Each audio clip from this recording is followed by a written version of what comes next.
You were the best of us, Mac, she said after looking at him for what seemed like an age. We all get tired, of course we do. But you've really crossed the line this time, old friend. Killing your observer demon? She grimaced. God knows we've all wanted to do it at one time or another, but there's no coming back from that. I don't want to come back, he said flatly, holding her gaze until it was she who looked away. He caught her face with his hand and gently forced her to look him in the eyes again. I want it over. All of it. Mac. She hopped from foot to foot like a child, clearly that was something she didn't want to hear. It'll never end, she had an edge in her voice now and Nichols could see the beast mirroring her growing frustration. But running off to those shit merchants at the Vatican? She made a face and spat on the floor like she had a bad taste in her mouth. She swung her arms out in an expansive gesture to take in the church, and presumably Nichols as well, which hurt 1,000 times more than the seeping wound in his chest. Sophia took a breath to calm herself. She looked deep into his eyes again and took a hold of his face in her hands as if scared he might look away. 74 There was such a tenderness between them that Nichols found it hard to believe they were demons. The enemies of goodness, that was another of Cardinal Lupi's phrases. It was clear the Cardinal had never seen a scene like this before, if he had even seen one of their kind ever before, which Nichols severely doubted now. How could two creatures who were supposed to be so evil share such compassion for one another? He knew it was a paradox that would never leave him, even if by some miracle he made it beyond the next few minutes. Macready gently took a hold of her wrists and pulled her hand away from his face. It's over for me, he said softly and slipped his grasp down to take a hold of her hands. I couldn't kill myself, though God knows I wanted to. And I couldn't trust those Vatican fuck-ups to ever catch up to me. So I thought maybe I could do some good. Good, the word clearly stung her. She looked at Macready as though he had just spat straight in her face. Do some, she stuttered, but the word finally came. Good? She shook her head incredulously. Then with resignation she said, then you really are lost to us, old friend. She pulled away from Macready but didn't drop her gaze from the old man's face. Nichols felt faint and his vision was beginning to fail him at last. He swooned and slumped onto his back but tried desperately to haul himself back up again, if only to catch one final glimpse of her face before death finally took him. The blood was roaring through his ears now and he felt himself drifting into unconsciousness. He faintly heard her sweet voice but couldn't make out what she was saying, then caught Macready say, "Oh, just get on with it." Followed by the sound of the beast's claws scampering frantically on the church's stone floor towards its target. Macready let out a sharp cry which was instantly cut short by the sickening sound of flesh and bone being ripped to shreds. This stirred one final effort from Nichols. He blindly reached out a hand and grabbed the nearest pew to him and pulled himself up as best he could. After a moment of searing pain he managed to get himself into a half-sitting half-lying position. For a moment he thought he was going to pass out again but fought the darkness back. No, he gasped, not yet. He propped himself against the pew so he wouldn't slip back down again and looked through a haze of pain to see Sophia standing in the aisle looking down at what 75 must have been the tattered remains of Macready's body laid just out of sight, obscured as it was by several overturned pews. She was crying. The beast, which was some way off panting at the effort of the execution, had already begun to fade as if it were made of smoke, and a moment later it was all but gone. Nichols' hand, which was propping him up, slipped in a pool of his own blood. He cried out in pain as his vision once more began to fade as unconsciousness began to creep over him. He saw her look around in alarm, but her face softened a moment later seeing him sprawled there fading fast like the creature. He fought off the end, desperate not to miss a moment of her presence, and watched as she took out a scrap of paper out of her pocket, one not unlike one of Macready's charms. Then she bent down out of sight to place it on what Nichols assumed was the remains of Macready's body. The instant she did, all the charms on the walls and doors sparked and fell to the floor. Their creator was gone now, and so was whatever power, useless as it turned out, they had with him. Nichols felt a burning on his pocket. He cursed his stupidity. The defense charm Macready had given him, which had been in his pocket the whole time, sparked and died just like the others. Not that he could have ever used it on her. It burns like napalm, Macready had told him. No, not on her. Even if it had meant his death, he would have never been able to cause her so much pain. The charm soon cooled in his pocket as its unused power faded. Then the object of what would become a lifelong infatuation for Nichols turned and strode off down the aisle. Nichols summoned the last reserves of energy and pulled himself back up just enough to watch her as she walked out of his life forever. He held his breath both against the pain that was now overwhelming, and in the vain hope that she might pause or at the very least turn back to glance in his direction one final time. In the end she did neither and was gone through the big double oak doors at the front of the church, which parted without a touch to ease her exit, out into the chilly September night without even slowing her pace, clearly eager to be gone from this place of God. Nichols let out a sob of despair and slumped back down once more where he laid and let the growing darkness that was closing in slowly sweep over him, not caring if there was any light left in the world and caring even less if he ever saw it again. 11 What the hell was a double decaf soya latte anyway? Apart from the tasteless sugar-free blueberry muffin he was currently trying to force down, Bill Fraker couldn't think of anything, an alcohol-free world aside, more pointless. Surely you drank coffee for the caffeine hit, and anyway how the hell could something be double decaf? It was either decaf or normal, wasn't it? Fraker glanced around the coffee shop where he and Charlie Walker were having breakfast, if you could call it that. He had decided to start his new health regime this morning, and that meant coming here instead of the normal greasy spoon cafe he usually started the day in. And looking at his muffin and Charlie's bagel, he was already missing his belly buster fried breakfast. Personally, Fraker blamed Charlie. He was a regular here, so much so that he didn't even have to order his double decaf frothy coffee when they had walked in. The pretty girl behind the counter just smiled and started making the monstrosity at once, pausing only to simper, "Mornin' Charlie," and go bright pink. Charlie had confided in him that he was thinking about asking her out. Just think of the free coffee and cakes. Thought Fraker, yeah, and all sugar and caffeine free. Sometimes he despaired at the world. Anyhow, to redress the balance somewhat and restore some order to the universe, Fraker had ordered a double shot Americano with milk, full fat of course. But it had been Charlie's idea for him to try the sugarless abomination he was now picking at. As it was only 7:30, both men had sat silently like zombies since they got in. Neither man had spoken much since ordering, but now, thankfully, Fraker could feel the caffeine buzz final start to kick in and he felt half human again. It was now that he was semi-alert that he noticed Charlie seemed to be, most unusually for him, deep in thought. He was staring intently at his latte while swilling the milky coffee around the cup. The young man frowned, then said, "How is it? The foam keeps going until the bottom of the cup." "Mental. What are you going on about, decaf boy?" Walker pointed to his drink. "Lattes. I wonder what they put in the milk to stop it from going flat?" This was classic Charlie Walker, mused Fraker, and undoubtedly the result of no caffeine in the morning. Simple things, as they say. "I bet NASA are kicking themselves they let you slip through the net, eh?" he said, taking a sip of his proper coffee. But Charlie continued, his enthusiasm undimmed. "I remember going to Italy when I was a kid, and they invented lattes. When you order one over there, you get the coffee and the frothy milk in 2 separate jugs, and you have to mix them together yourself, and it never bloody works right." He shook his head at the mystery of it all. "Separate jugs? What's that all about? Christ, you mean Starbucks lied to us?" Fraker threw in. "You clearly ordered the wrong drink, you tool." Charlie was still lost in a world of frothy coffees. "And," he said quite earnestly, "if you're not careful you get a bloody cold one. One of those frappe things, yuck." Charlie made a face and sipped his drink, leaving Fraker to wonder how the hell the kid got himself dressed in the morning. Fraker and Charlie had been summoned to go see their boss, Mr. Lynn, this morning. Sally, his assistant, said he had some kind of babysitting job for them and had intimated that it was top priority and that Lynn had asked for Fraker personally to take the gig. Fraker tried to push her on the details, but she said even she didn't have a clue what it was all about. Strictly cloak and dagger, she had said, and he could tell from the edge in her voice that she was more than a little irritated Lynn didn't trust her enough to let her in on it. Babysitting, Fraker whispered to himself with a slight shake of the head. It was probably some old lag from Lynn's past. They seemed to be popping up more and more these days since the boss had taken over most of the West Yorkshire side of the business when Timmy Pinkerton died of natural causes last year. But if so, why ask for Fraker? Any of the younger men could do it just as easily. He was musing this when Charlie's girlfriend came sauntering over to their table under the pretext of wiping it down. "Can I get you gentlemen anything else?" Fraker looked up to answer, but he could see she was looking at Charlie, who shot her one of his winning smiles. "No, thanks, Nicky, we're fine thanks," Charlie said, and the woman breezed away again. "Why don't you ask Nicky how they get the milk to stay frothy?" Fraker asked, and wasn't the least bit surprised when Walker genuinely seemed to be considering it. He decided to change the subject before the idiot actually did. "Are you going to see your dad today?"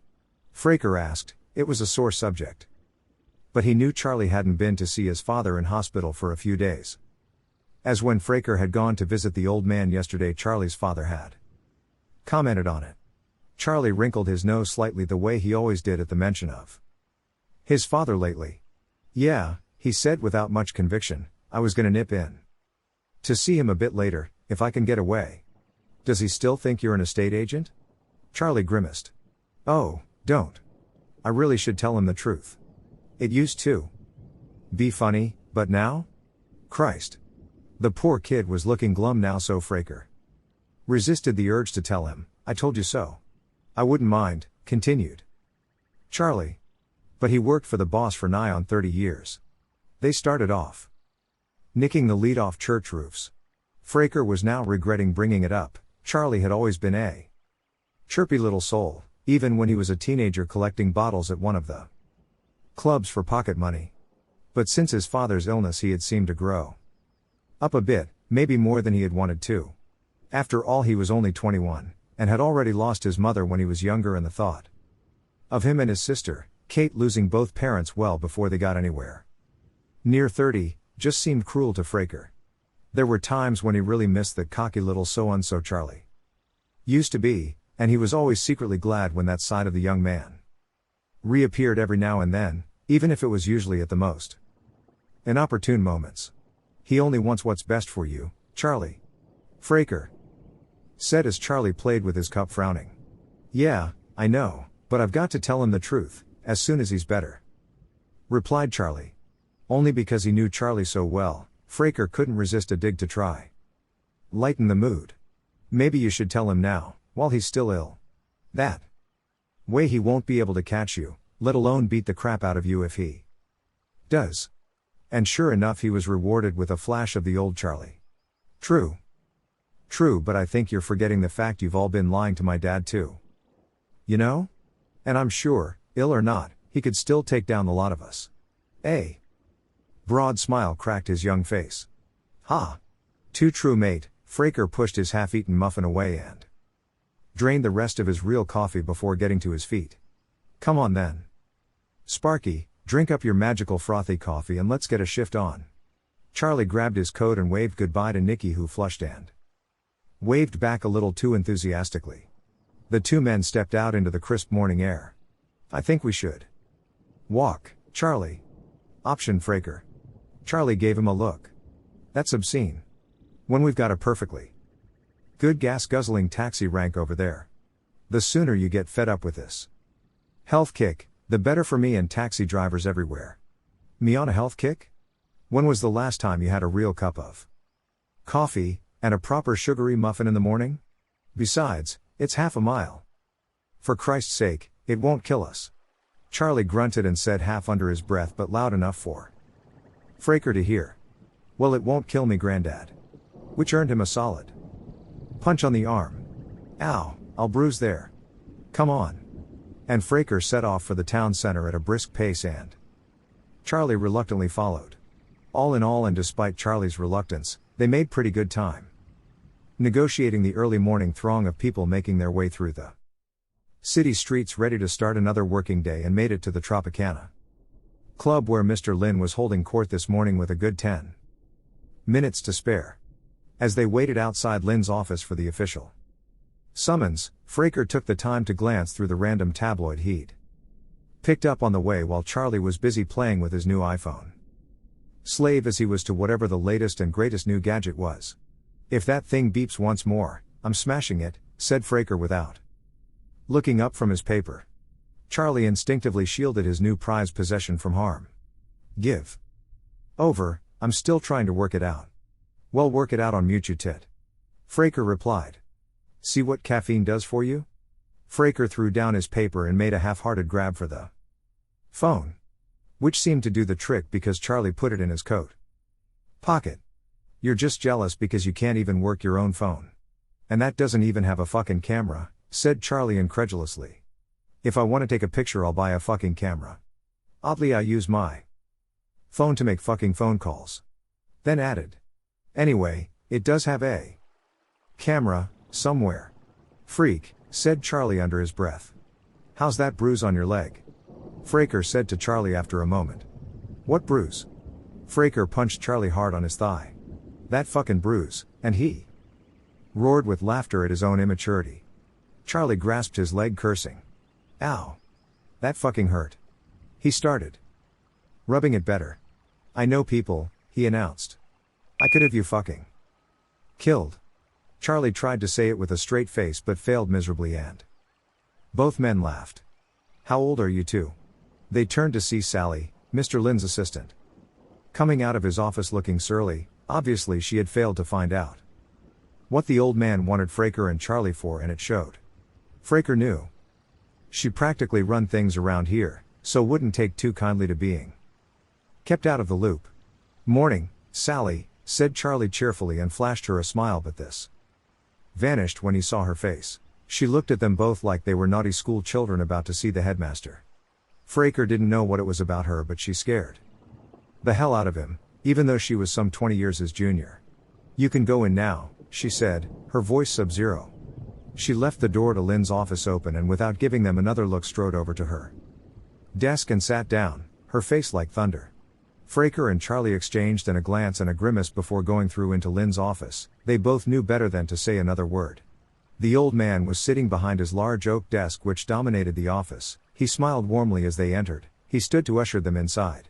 Bill, Charlie, come in lads, come in. Lynn was dressed as ever in a Leeds United replica shirt and tracksuit bottoms. In fact, Fraker could barely remember ever seeing him in a suit. He looked around the office, which Lynn had covered almost every inch of wall space with football memorabilia. So much so that whenever he came in here it felt like you were going to have a word with the manager of your team. All this, and at 5 feet nothing he was the most unlikely looking gangster you could ever wish to meet. You wanted to see us, boss? Asked Fraker. Aye lads, sit down, eh? Can I get you a drink, coffee? Fraker sat opposite the old man while Charlie was busy looking at a photo of Mr. Lynn posing with a football team of kids he sponsored, the Hadley Harriers who he had played with as a youngster. His ears perked up at the mention of coffee. Oh, coffee. But Fraker cut him off. No thanks, boss, we're good. He wasn't starting that all over again. Charlie, how's your dad? I've been meaning to pop by and see him, but you know how it is. Asked Lynn, playing with a silver paper opener. Charlie tore himself away from the photos on the wall and took a seat next to Fraker. Oh, he's getting a lot better, thanks Uncle Harry. Still in hospital, they're running tests and that, you know? But he's doing well. I've been meaning to thank you, you know, for the private room and everything. Lynn waved a dismissive bony hand at him. Not a bit of it. He's put a lot of years in for us, inside and out. We go way back, your dad and me, as you know. I owe him a lot. I know, but it really meant a lot to him, to all of us. Charlie replied with a weak smile. If he needs anything else, you just let me know. And don't worry about your dad, it'll take more than a bit of cancer to keep him down. Fraker saw Charlie wince slightly at the word cancer. Everyone knew his dad had it, but no one apart from Lynn ever used the word. Fraker shifted in his seat. He still thinks Charlie's an estate agent, he said, trying to lighten the mood. Lynn laughed out loud at this and clapped his hands together. Charlie rolled his eyes. Get out, exclaimed Lynn. He still hasn't told him? Nope, replied Fraker, giving Charlie a sideways glance. Charlie's cheeks flushed. I am gonna tell him, he said. I'm just waiting until he gets better. He was starting to pout like a child. I'd buy tickets to that, said Lynn, wiping the tears of laughter from his milky eyes. Yeah, me and all, agreed Fraker. Lynn's face softened seeing Charlie squirm. He just wants what's best for you, Charlie, that's all. Yeah, so everyone keeps telling me, said Charlie, staring at his feet. The old man looked at Charlie with genuine affection. He'd known him man and boy and had once confided in Fraker, when they were both drunk one night a couple of years ago, that he felt guilty for letting him join the firm. He felt it was a betrayal of his old friend, Charlie's dad. But had brightened somewhat when Fraker swore to look after him and above all keep it from Charles Sr. Right, Lynn clapped his hands again like a teacher getting the attention of the class. Back to business, boys, and the reason I've called you here. He paused for a moment, his gray eyes flitting between the two men. I've got 2 words for you. Larry McCulloch. Then he leant back in his big chair and waited for the inevitable response. The Larry McCulloch? Exclaimed Fraker in disbelief. Lynn nodded. The one and only, and now very lonely, Mr. Larry McCulloch. Lucky Larry McCulloch, Fraker almost spat the words out. Charlie looked a little perplexed. Hang on, isn't he dead? I heard he turned up dead. Ha, said Fraker. We should be so lucky. Please tell me someone has finally tracked down that slippery little git. No such luck, I'm afraid, continued Lynn. He disappeared off the radar last week. Apparently some of Jesse Morgan's boys were this close. He held his thumb and forefinger an inch apart, to nabbing him. Now it turns out the twat is turning Queen's evidence and that is in bed with the Secret Service, so that's why no one can find him. Fraker shook his head in disgust. He had only ever met Larry McCulloch once and had taken an instant dislike to the man. Larry was one of those criminals who thought he was better than everyone else, so much so that he fair radiated smugness.